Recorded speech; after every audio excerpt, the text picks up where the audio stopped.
Shalom, salam damai dalam kasih Kristus. Saya ingin mengajak Anda pada renungan pagi hari ini memulai pekan ini dengan kisah yang dituturkan dalam Injil Markus pada hari ini. Dan membacanya membuat kita mungkin membayangkan sesuatu yang mengerikan. Ada orang yang kerasukan setan dan tidak seorang pun dapat membelenggu dia. Dan dikatakan dalam Injil bahkan rantai yang mengikat pun akan dia putuskan. Tidak ada orang yang dapat menahan dia. Tidak ada. Dan orang ini memiliki nasib yang tampaknya sangat memprihatinkan sebab dalam kondisi kerasukan dia berlari ke kuburan dan kemudian dikatakan dia berkeliaran di sana dan di bukit-bukit sambil berteriak-teriak dan memukuli diri dengan batu. Anda bisa bayangkan penderitaan yang luar biasa bagi dirinya dan menimbulkan ketakutan bagi orang banyak yang mengetahui kondisinya dan melihat dirinya.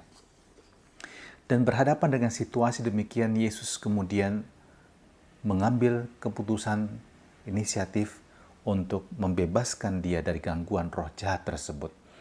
Dan demikianlah yang dibuat oleh Yesus dengan kuasa yang dimilikinya sebagai anak Allah. Dia membebaskan jiwa orang itu dari belenggu roh jahat.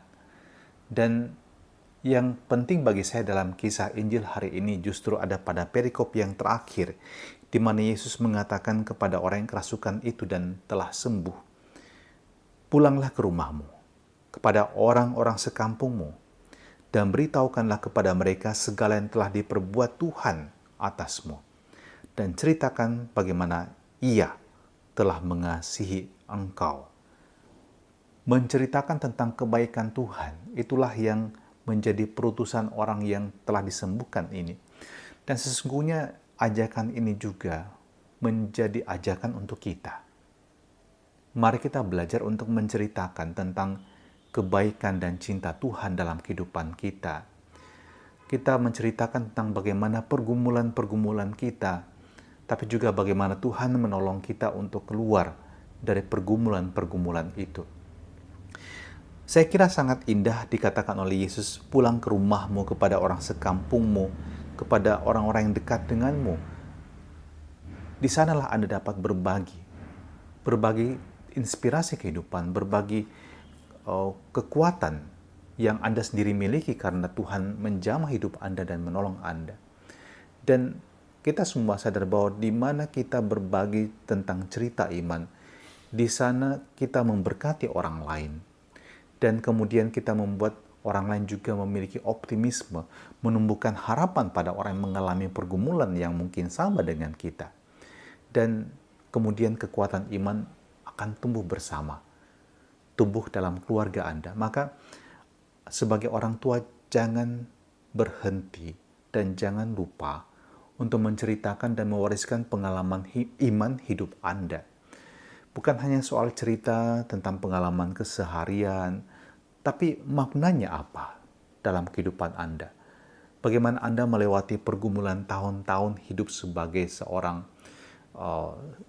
ayah, sebagai seorang ibu, bahkan pengalaman ketika Anda masih remaja, bagaimana Anda melewati masa-masa yang tidak mudah itu, dapat menjadi inspirasi bagi mereka sehingga mereka dapat menemukan jati diri mereka dengan lebih baik pula. Maka pada saat kita berkumpul, jangan lupa untuk memasukkan tema mengenai karya Tuhan dalam hidup saya. Bukan hanya cerita omong kosong apalagi menggosip, tapi ceritakan bagaimana cinta dan belas kasih Tuhan juga menyelamatkan Anda, membebaskan Anda, dan menjadi tiang penopang bagi Anda di dalam pergumulan hidup ini.